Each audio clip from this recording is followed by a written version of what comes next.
Cockroaches are coming back. Modi Sarkar has committed a Vishwasghat with India's Gen Z, says the CJP in its latest statement. Nearly a month after they met Union Ministers JP Nadda and Jitendra Singh and were assured that all of their demands will be met, following which they vacated Delhi's Jantar Mantar, the Cockroach Janata Party has announced that it will start a march on September 5 at India Gate. This time, they have accused the Modi government of failing to honor its 25th July's commitment. A peaceful march from India Gate to Delhi Police Headquarters will be led by the families of the deceased NEET victims and victims of police brutality. A press statement released by Cockroach Janata Party has accused the government of playing delay games, hidden behind technicalities and avoiding giving clear commitments even before the Supreme Court of India. Warning the Modi government, the CJP says that its patience cannot be mistaken for weakness and its good faith cannot become an opportunity for the government to betray them.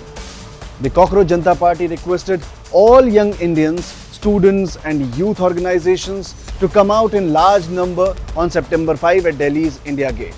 To quote from CJP's statement, the families who lost their children will walk at the front, victims of police brutality will walk with them, and behind them will walk a generation demanding only one thing from its government: keep your word. Just to give you a recap of what all the Cockroach Janata Party's demands were, apart from the resignation of the then Education Minister Dharmendra Pradhan, one demand was to withdraw all the cases filed against the protesters on July 20 in several BJP-ruled states, including the national capital, where police comes under the Ministry of Home Affairs. Other demands included appropriate compensation for those families whose children died allegedly by suicide following NEET fiasco. During a joint press conference held by the two union ministers and CJP spokespersons Saurabh Das and Ashutosh Ranka on July 25, the government had announced that it is accepting all the demands of the protesters who by then were camping at Delhi's Jantar Mantar for more than a month. ये आज एक written मसौदा लेकर के आए थे जिसमें उन्होंने एजिटेशन में चल रहे केसेस के बारे में 4 पॉइंट्स दिए थे और उसके साथ साथ जो बाकी 2 डिमांड्स थी, रिटेलिएटरी मेजर्स न लिए जाए, कंपनसेशन दिया जाए और इनके 5 पॉइंट चार्टर को कंसिडर किया जाए, उस पर डिटेल में चर्चा हुई। CJP spokesperson Saurabh Das had already dropped hints on August 23 of the party's plans. हम लोगों ने बोला था कि अगर सरकार अपना मंशा क्लियर नहीं करती अगले कुछ दिनों में, तो हम लोग हमारा जो नेशनल वर्किंग कमेटी है उसको कन्वीन करेंगे एंड उसके बाद हम लोग डिसीजन लेंगे कि हम लोग कैसे इस चीज़ को एस्केलेट करें एंड जो विश्वासघात सरकार प्लान कर रही है देश के युवाओं के साथ कमिटमेंट्स को फुलफिल ना करके, वो कैसे ना होने दे। कमिटमेंट्स को फुलफिल होना पड़ेगा, तो इसलिए कल हम लोग नेशनल वर्किंग कमेटी को कन्वीन कर रहे हैं। This fresh announcement comes even as a legal battle is already underway in the Supreme Court of India. So the question would be, why has the CJP announced its plans of hitting streets again?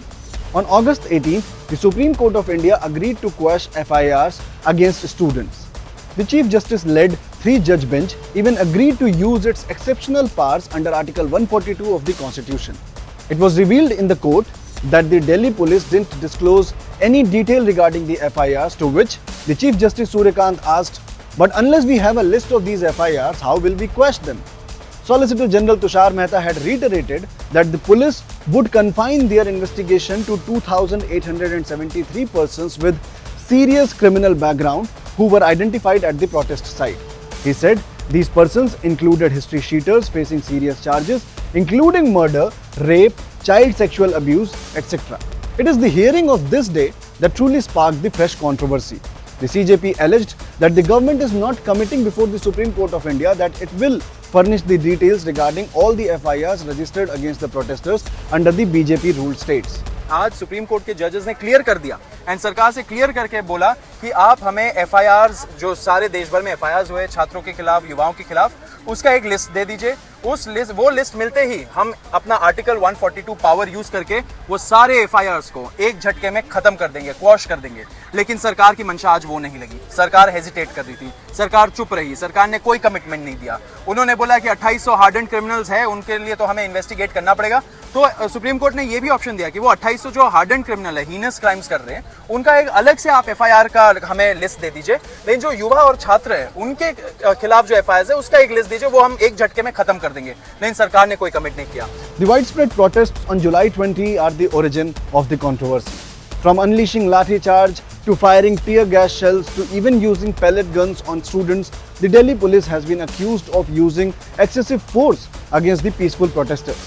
On August 20, the Supreme Court of India had constituted a 5-member high-powered inquiry committee to examine the allegations, including those of police excesses against students surrounding the nationwide protests. Former Supreme Court Judge Justice R. Subhash Reddy will be heading this committee. Remember, when students planned to march up to Parliament from Jantar Mantar on July 20, Delhi's streets witnessed unprecedented scenes. As thousands of students charged toward the Parliament, a clash broke out between the CJP protesters and the Delhi police. In order to control the situation, police had resorted to use of violence. Several students were injured in that confrontation. Even though the demands of the cockroaches were accepted and CJP called off its protest in good faith, the headlines around these protesters never really died down in the last 1 month. Lok Sabha LOP Rahul Gandhi also raised the issue of police brutality against students on July 20. Dramatic scenes unfolded on August 21 when the Congress MP staged a sit-in protest outside Parliament Street Police Station in Delhi, demanding filing of an FIR for over the alleged use of pellet guns at protesters. 20 जुलाई को pellet gun का प्रयोग हुआ। उसका सबूत क्या है? सबूत ये है, देखिए, ये है पैलेट्स, देख लीजिए इनको अच्छी तरह देख लीजिए। ये देखिए, ये है पैलेट्स। ये कहाँ से आए? ये इनके शरीर से आए, दिखाओ। ये इनके यहाँ लगे छर्रे, 200 छर्रे इनके शरीर के अंदर है, 3 छर्रे इनके आंख में है। और हम सिर्फ ये कह रहे हैं कि प्लीज एफआईआर दर्ज कीजिए। अंदर से हमें बताया जा रहा है कि देखिए, ऊपर से ऑर्डर आया, एफआईआर नहीं हो सकता है। सिंपल सी बात है, जब तक एफआईआर नहीं होगा तब तक हम यहां से नहीं हिलने वाले हैं। And what were the CJP protesters doing all the while? To bring about the transformative changes in India's education sector, members of Cockroach Janata Party, including founder Abhijit Deepke, spokesperson Saurabh Das and Ashutosh Ranka, have been visiting the government schools of their respective home states of Maharashtra, Rajasthan and Delhi. They have exposed the pathetic conditions which most of these schools are in and have drawn the attention of their state governments. While doing this, they have also been subjected to strong objections, violence and confrontations. Now, with the fresh announcement, the CJP must be hoping for a larger turnout. Given that the BRICS summit is also scheduled in the second week of September, will the government listen to the demands of the cockroaches?